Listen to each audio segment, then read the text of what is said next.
What is happening, people? Welcome back to the channel. I do hope you're keeping well. If it's your first time here, don't forget to smash that subscribe button because it's free to do so and it helps the channel grow. But most importantly, I do hope you enjoy today's video. So today is something I've never done before as well. First video using my brand new equipment. So hopefully you enjoy this.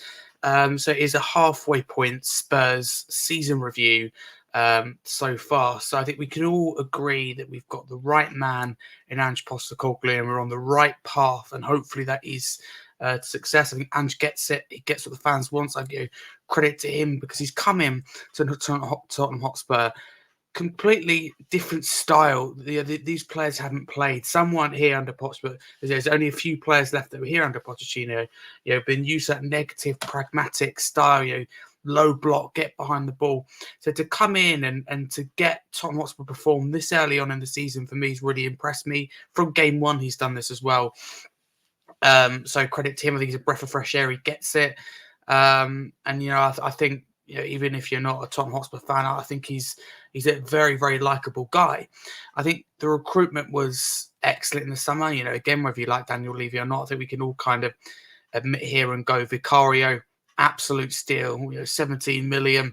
Could have ended up going with David Raya. Could have paid 40 million for him. Fans were calling out to pay 40 million for him. I was one of them myself. I hold my hands up. I still do, think David Raya is a good keeper, but Vicario, I think we've got a much better goalkeeper in him. Really good with his feet, really confident. It just gives that back four protection, and he trusts that back four as well. Now that trust with a fully fit back four and Vicario is really, really nice to see. And also we got what we're seeing now is players in Sarr and a Doggy. Excellent recruitment, by the way, absolutely sublime. And then committing their future, both signed new contracts until 2030. So it's great to see the club thinking about the long term as well, not just about now. Because in recent, the problem we've had for me in recent years, we focused on the team now, so that they're kind of thinking for the long term. Valise, I think, is another signing for the future. We've got that's a Donnelly, Dorrington, Phillips. So hopefully, when we come back to this video, this pre-recording. In years to come are in the Spurs team. So I think the future is bright for the club. The only thing that concerns me now is the gap between the youth academy and the first team, because at the time of this recording, before the Emirates FA Cup third round game at home to Burnley, off the back of that Bournemouth wins in between then, we haven't had really seen the youth, and we're in like an injury crisis. We've just got Bentancur back, but without Maddison, without Van der Ven, etc. Without Romero as well. Son's away with his country. So Basuma away, African Cup of Nations for Mali and Senegal. So will we see the youth? Will the youth get a chance? There's a time and a place for that. But focusing on Ange Postecoglou, like I said, really, really good start to the season. Really impressed. My only regret is that League Cup second round against Fulham, because I personally think that was a massive missed opportunity. I think we disrespected our opposition in Fulham. I think we disrespected the competition being the League Cup. And you can't make 9 league changes in that game. So I think Ange will got a bit of criticism for that fairly as well. I think it's, however good a manager you are, you put yourself in the spotlight, if you like, you deserve to be criticised as well. That was his only mistake for me as Spurs manager. Certainly his biggest one, I think we could all agree. So hopefully you'll learn for that. Obviously, as I said, it is before the Burnley game. So hopefully we go strong with that and progress to round 4. Because again, if we treat the FA Cup seriously this year, I do really believe that we can progress. And if we're a bit more lucky than we have been in the first half of the season with injuries, and I do believe that we have a good shot of winning it and certainly progressing into those latter stages. And that's been an issue in a lot of managers in recent years have kind of fallen into the trap of, and that is treating the domestic cup seriously. And because we know now that our second team isn't good enough. I'll never forget last season under Conte, where we played Sheffield. I think it was Sheffield United away. The FA Cup or League Cup, and we made changes, lost that game to rest players for our next Premier League game away to Wolves, and we ended up losing that Wolves game as well. And that for me is really, really frustrating. So the Fulham game was frustrating earlier. There's no shame in losing on penalties to a Premier League opposition. When you make 9 changes, Fulham made 5 or 6. Do you know what I mean? It's a missed opportunity. We haven't won a major trophy now in 15 years. So as far as I'm concerned, the league's important, but there's no European competition this season. So we should be going all out. It should have been going all out for the League Cup, and this year we should be going all out for the FA Cup to try and win it, because anyone would tell you that winning or doing well in domestic trophies, it keeps fans satisfied. And, as much as I want to focus on the league, as much as I want to get Champions League football, 15 years without a trophy, we have to start treating it seriously. And there's no excuse for resting players because we're not in Europe. There's no excuse for rotating, because not being fun like that. This Burnley game, for me, what I do, I'd go full strength. No disrespect to Burnley, but obviously with Vincent Company, they're open, expansive, leave themselves exposed at the back. They're there for the taking. So I think we can easily go 2-3-0 up, let's say by half time or the hour mark, maybe pushing it slightly. That's no disrespect to Burnley, but it's the way they play, and I just don't trust them defensively. And then in the hour mark, you can rotate if you want to rest players. I totally get it if we're in Europe still, but we're not in Europe this season. It's a free hit for me. And like I said, like in the league as well with Postecoglou, whatever we do, just as long as it's progress on our season, I'm sitting here going, we need to get top 4. I'm hoping we do, and I'm hoping that, for example, we finish inside the top 6. If we don't, I'm not going to cry about it, because it's great to have a manager that actually wants to be here, because it felt like Conte and Mourinho, they were doing us a favour, and that's never a healthy, at any club, never a healthy relationship. So we definitely got the right manager. I recognise we're on the right path. And, we can lose the next 3-4. You can lose the next 6 games as far as I can say. But I know that we've got the right guy to take us to the next level and get us close to winning major honours, where this club wants to be, both domestically and in the league, in Europe, etc. So I know we've got the right guy and we're on the right path. So I call patience needed. Again, the time of recording, we're just in the 5th day of the January transfer window. Fans calling out, for a centre-back. We think we can all agree we need a centre-back by the end of the window. We need a centre-back before our next Premier League game, ideally, away against Manchester United on the 14th of January. But fans are throwing their toys at the pram already. Day 3 and 4, I saw people, fans throwing the toys at the pram because we hadn't signed a centre-back. It isn't as easy as that, because there's this thing called negotiation in football. You've got to get the best possible deal so that money can potentially be reinvested in the right way. And whether you think it is or not, I think is personally irrelevant. But like the Drogsin deal, at the moment, Napoli looks like they could, because Napoli are trying to batter us for it, looks like they could potentially take an over. It's frustrating, but, it may be best in disguise, I don't know. But just as long as we get a centre-back through the door, ready to go, Premier League experience, and I can't highlight enough for me, I think Tosin Adebayo is that player, great agility, great aggression. Obviously done really well in Manchester City Youth Academy. They're a big fan of him there. Done really well. Was it Fulham? He's just come back from injury, getting regular first team football. And we, for me, struggled to defend set pieces. And I think we can improve our game going forward as well with our own set piece and trying to score them. Adebayo's that presence in the box. And we just need someone who's ready to go and play, but also happy to sit on the bench when both our defenders are fit, and obviously guaranteed minutes with Europe hopefully next season. And I think Adebayo is the defender to do that. So for me, that's who I think. But you've got to be patient. And just kind of said, just be patient, get behind the guy, trust what's happening behind the scene. I kind of focus on the season. Obviously, started the season 2-2 draw against Brentford. Looking back in it, is it a missed opportunity? Probably. In terms of Brentford struggling at the moment, I think that's understandable. Obviously, Rico Henry out to the end of the season, left back. I think it'd be in the England team if he wasn't injured. I think I really do rate him. Ivan Toney as well. Because the betting, he's been suspended until January, so he's back now, but he's been out for a period of time. So I do look back at that and go, that's a game that could have been. A win would have been a great start. However, most of the time you look at Brentford and you go, they're very good at home, away from home. That isn't a bad result. Last season, anyone would say that a draw away to Brentford is a good result. So it's a good start, points on the board. Then Man United at home, that's a big game. Man United, finished 3rd last season, Erik ten Hag's first season, won the League Cup. They set the standards high.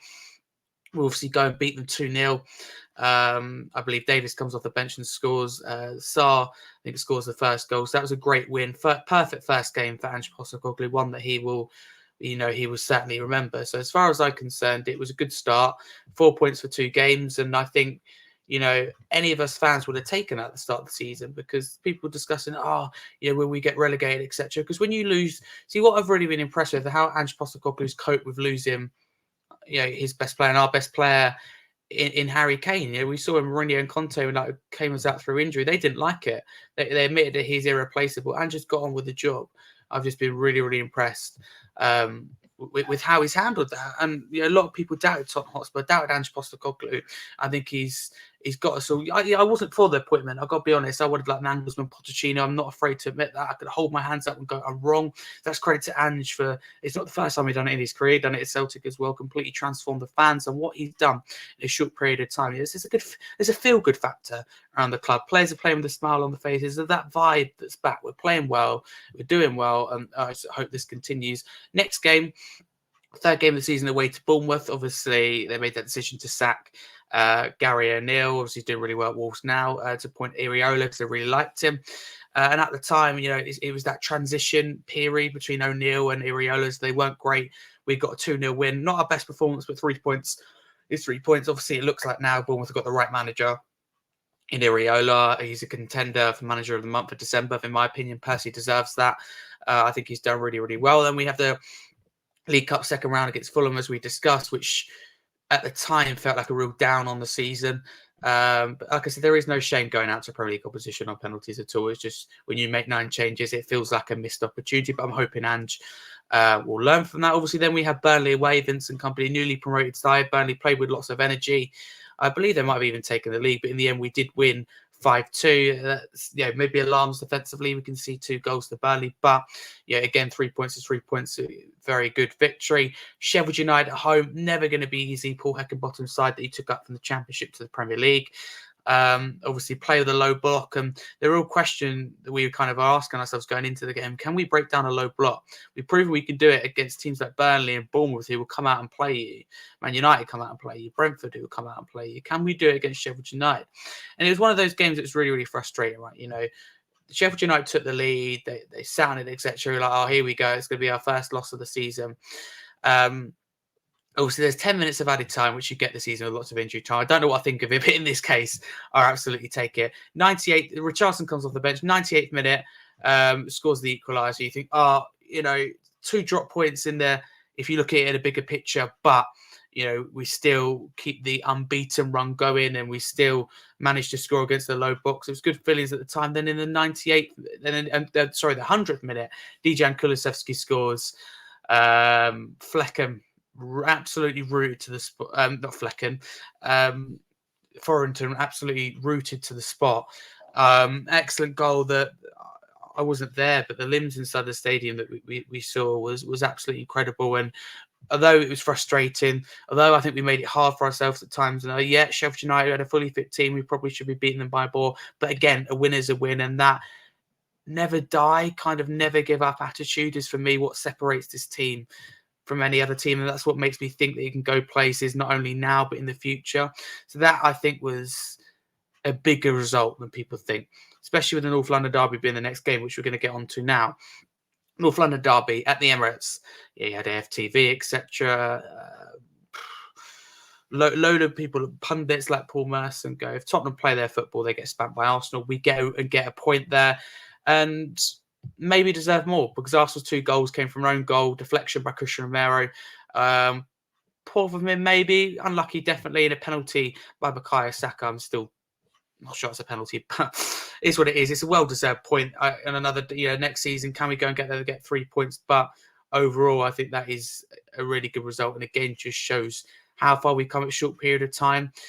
Beating Man United, got a point against Arsenal at the Emirates. We already... Man United coming into the season, could they win the title? Arsenal, we know, so close last season. Just what the difference was for Arsenal, the reason they didn't win it is they couldn't beat the team that they were fighting to win the league against, Manchester City.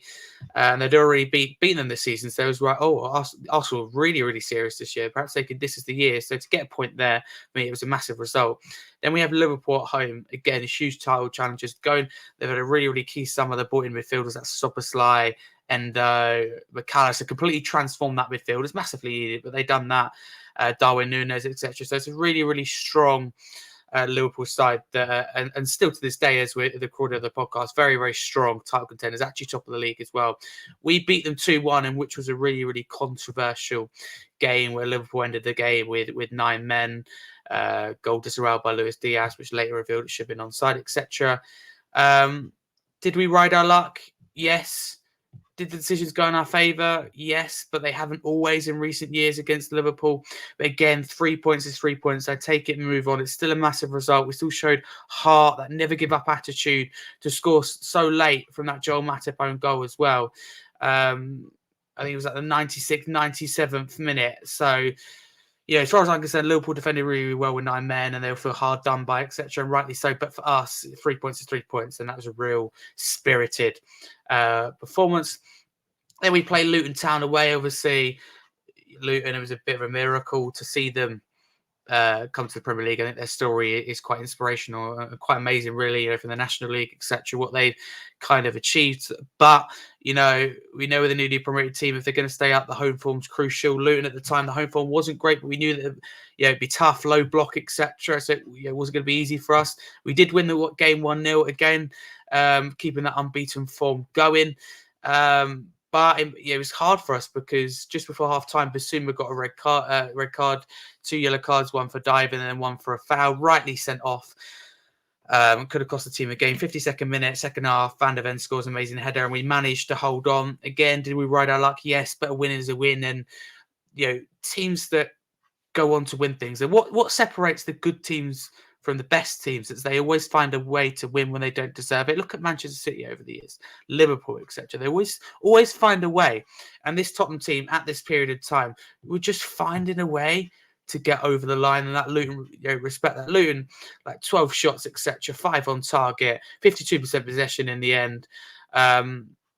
But we've done really well. Then we have Fulham at home. Fulham not in a great period of form at that time, hanging dangerously just above that relegation zone. We won the game 2-0. Very, very convincing performance. Should have been more. Again, it's a case of if Fulham maybe had more clinical presence in front of goal, they could have easily taken they missed quite a few chances. But again, 2-0 win. We move on. Crystal Palace away, obviously, not going to be easy. Roy Hodgson back in charge this season. Like he was the back end of last season. Obviously, they dismissed Patrick Vieira after no win in 2023 in his period in charge. I question Palace's long-term goals and ambitions, but we know Roy Hodgson knows how to keep a team in the league. May not be the most attractive to watch, but he knows how to get results, and football is ultimately a results-based business. We ended up winning the game 2-1. It wasn't easy for sure. Palace, credit to them, gave us a real game. It was 2-0 for most of the game. Palace, 94th minute, got a goal. Definitely handball by Jordan Ayew and should have been disallowed. See, there's not an agenda against any team. We've seen officials been on our side early part of the season, but then that was a really poor decision on another day, could have cost us more. So it's a nervy ending, but overall a good performance and should have been a clean sheet for Vicario as well. Then we play Chelsea at home. Mauricio Pochettino comes back to the Tottenham Hotspur Stadium. We knew it's not going to be easy. We wanted to win that, but I think we went into it in a good patch of form. Chelsea really struggling, sitting mid-table. So, it was always going to be an interesting game. I was there myself, and we got off to the perfect start. 6th minute goal, Dejan Kulusevski, and Son, just a couple of minutes later, thought he made it 2-0 up, disallowed later on for offside. Then here comes the controversy. Christian Romero got sent off for a 33rd minute tackle in the box on Enzo Fernandez. It's one of those where 2 players go in, but Enzo Fernandez cleverly pulls out. But I questioned Romero, why are you going 2-footed inside the box? What it was is because obviously we had the second goal disallowed. Chelsea get back in the game, pushing for an equaliser. Romero's getting frustrated and has a moment of madness, gives away a penalty and gets sent off, which makes it really, really hard for us. And then you kind of go, what's gonna go on from here? Can Tottenham hold on? So that ultimately for me was the big question. 33rd minute, sadly, Cole Palmer absolutely dispatched his penalty, which obviously made our task, a whole lot harder. It's fair to say. So Christian Romero, we find out whether it actually affects the result or not. But at this moment in time, that was clearly an idiotic moment from him, one that he'll look back on with deep regret. So, 34th minute, Eric Dyer comes on for Brennan Johnson, a defensive change, obviously, understandably, with Christian Romero being dismissed. You need 2 centre-backs on the pitch, etc. So it just has to be done. Then in the 45th minute, James Maddison goes down injured and has to be replaced by Emerson Royale. Again, what is a defensive change and a system change? So really, really bad news. And also in the same minute, Mickey van der Ven pulls up with his hamstring and trying to recover back at extreme pace. So it was the awful scenario at Tottenham. The two best players so far this season, in Mickey van der Ven and James Maddison, have to come off injured. It's 1-1, so we just conceded as well. Christian Romero obviously dismissed, obviously got that red card, and we go into the half-time break. 1-1, Chelsea full of confidence, extra man. We've not got our best two players on the pitch. And, you know, we could have been 3-4-0 up because that Chelsea team were there for the taking, especially defensively. So it's really horrible first half, one that we're definitely want to forget. But sadly, it does get worse. And that is the ultimate horrible thing, because in the 55th minute, Udogie receives his second yellow card. He knew as soon as he's trying to break up a counter attack, he knew he made a mistake. So off he goes. 9 men.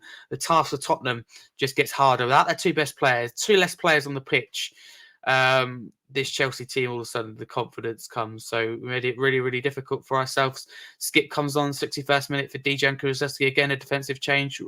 Bentancur for Sarr. Fresh legs in there. Bentancur good at keeping hold of the ball. And we play the high line, don't we? Because that's Ange Postecoglou, mate. That's the way he plays. Put ourselves in trouble again without Mickey van der Ven. So every time Chelsea attacked, it looked like what they're in, but the high line was just about working just every time. Chelsea 4 or 5 times put the ball in the back of the net, or about to put the ball in the back of the net, and the offside flag went off. It was disallowed by VAR. But eventually, in the 75th minute, they timed their run to perfection, and Nicholas Jackson slots it in the net. 75th minute, 2-1 Chelsea, who've done so well to hold on for what, half an hour or so. Up until then, we've done really, really well. It goes into added time. There's a lot of time added on. I think it was 8-9 minutes in the end. So a fair chunk of added time. 94th minute, Nicholas Jackson breaks our hearts. Assist by Conor Gallagher, 3-1, and the game's really over from there. And sadly, there's another goal to come as well. Nicholas Jackson completes his hat-trick in the 97th minute. But the response when the Chelsea goals go in from the Tottenham fans, the claps, the appreciation, the singing at the end, the reception that the players and the manager got, just shows that how far we're recognised we're on the right path. It just wasn't our day today. But again, when Eric Dyer came on, he actually scored to make it 2-2, but it was disallowed, so it could have been a completely another game. But it took Chelsea a long while to figure out that high line. But ultimately, without the quickest registered player in the Bundesliga last season, you are ultimately shooting yourself in the foot. So that was a bitter one to take. See, Chelsea as well, being the ones under Mauricio Pochettino, coming back to the Tottenham Hotspur Stadium to to end our unbeaten run. But just not that. Not the fact that Chelsea win, not the fact we lose, not the fact Pochettino comes back and wins, but that Romero is out for the next 3 games. Udogie out for the next game because he's got second yellow card. Romero straight red. That's why it's 3 games. And we have our best 2 players in James Maddison and Mickey van der Ven injured. That's probably the worst day of the season as a Tottenham fan, and nothing has been worse since. So that was a horrible game. It wasn't a 4-1 game either. Chelsea, as I said, were there for the taking. We could have been 2-3 up at half time. So what cost us in the game was obviously injuries, but ultimately I still believe 10 players, especially 11, but I think even 10 players on the pitch, we can still win that game or get something out of the game. So it wasn't a 4-1 game, but I blame the individuals in Udogie and Romero. Romero in particular, being vice captain, you'd expect better from him, and he'd been better. He kept a cool, calm head up until then. Then we faced Wolves away. Obviously we knew about our injuries, like I said, with Maddison and Van der Ven. So again, it was never going to be easy. Wolves, Gary O'Neill, just kind of picking up good form. So that, like I said, that lineup is without Udogie, without Romero, without Maddison, and without Van der Ven. So it was it's never going to be easy. Wolves away. But we got off to the perfect start. This is the very frustrating thing. I think you know how this is going to go. 3rd minute, Brennan Johnson, we got the lead. By the way, this is probably our worst performance of the season. We took the lead in 3rd minute. Then it all went wrong. 91st minute, Pablo Sarabia comes off the bench and scores. 97th minute to break our hearts. If it couldn't get any worse, Mario Lemina scores. Assist by Sarabia, the perfect sub. And it was coming, and Wolves deserved that win. 17 shots, 7 on target. We had like 4 shots. Honestly, it was our worst performance. It was only we're so lucky. I was like, oh, we got to extra, we got to added time. I was like, oh, we're going to hold out. Even when Wolves scored. For me, it's a case of, and this is what's so frustrating because where we sit now, just like 1 point off Arsenal, 6 points on the top, you go, this is a game that you need to hold out. And if you can't hold out for 3 points, as Conte said, whatever you thought of him, he was right about this. If games you can't win, although we should have been able to, games you can't win, make sure you don't lose. We would have taken a point as Spurs fans coming into that. With the team we had out, there's 4 players unavailable, 2 through suspension and 2 through injuries. Probably our 4 best players. Definitely two of them are. 4 first team players, Wolves away. We would have absolutely taken a point. And we got to the 91st minute, winning 1-0, and we come away with nothing. That, for me, was an all-time low of the season. Then we play high-flying Aston Villa at home. Massive credit to Unai Emery and what he's done with Aston Villa and transformed them from challenging to stay in the Premier League to in and around that top 4. And again, you know how this is going to go. We get off to the perfect start. Giovanni Lo Celso, 22nd minute, by the way, has been excellent when called upon this season. Someone I doubted, never got the sign in. But he was excellent, really well taken goal. So again, it's that perfect start, isn't it? We get off to the perfect start, and we play really well, deserve a second goal, but we just can't get it. For whatever reason, we just can't get the second goal. It goes deep into added time. Villa get a free kick. Excellent delivery by Douglas Luiz. Really poor marking for Tottenham. And Pau Torres, who we were linked with in the summer, of course, has to be that way, doesn't it? Scores a headed goal. 1-1, going to half-time when we should have been 3-0 up. We absolutely tore Aston Villa apart. So that was a horrible game that we deserve to win, but we didn't, and we couldn't. So that was frustrating. Horrible going into half-time, 1-1, when you should be leading the game. It was proper painful stuff. And that's one of the games you look back on and gone, how did we get a second goal? 46th minute, Matty Cash comes off from Liam Bailey. Matty Cash's bad tackle on Rodrigo Bentancur. I don't know how this isn't a red card. I don't know how he got a yellow card, but for me, there's no intent to play the ball. Bentancur was the best player on the pitch in that first half. And if Villa were going to get anything out of the game, they needed Rodrigo Bentancur off the pitch. And Bentancur had to come off, didn't he? Through injury. So it just goes, as far as Tottenham's concerned, bad to worse. Matty Cash on a yellow. They take him off at half-time. They had to do that. We lose, again, arguably our best player, along with Harry Kane last season. It all went wrong for Conte when Bentancur came off against Leicester injured. We're 1-0 up and we lost 4-1 that game. So that was a horrible game. Again, that means 3 losses in a row. All of a sudden this season, you think, the perfect start, almost too good to be true. And it just goes all like that. And it is so frustrating. And then we faced Manchester City away. 3-3 draw. Incredible game. 2 fantastic attacking teams. Fair play to Ange, Highline, etc. And with the team we put out, again, yes, we had a doggy bet, but no Romero, no Van der Ven, no James Maddison. That is a really impressive result. Then we go into the back of that, West Ham at home, feeling really confident. We played really well, took the lead. What couldn't we do in the first half? Get the second goal. West Ham win the game. 2-1. Very scrappy. We, again, and more drop points. We had 23 shots, 7 on target, 75% of the ball. We could have run away for that. West Ham were abysmal in that first half, but they got to the half-time break, only 1-0 down, regrouped, pressed higher, forced arguably 2 mistakes, definitely one. So it was really frustrating from a Tottenham point of view. Newcastle at home, also struggling, basically injury FC playing injury FC. We win the game 4-1. Really impressive. The difference was we got the second goal in the first half, and Newcastle could never get back into their game and only got consolation. Nottingham Forest away, which turned out to be Steve Cooper's last game, which I think you guess how this is go. 2-0 win. Not our best performance, but again, 3 points, you take it. 2 wins on the bounce. This is what we like to see. Everton at home, in form side under Sean Dyche. Incredible stuff.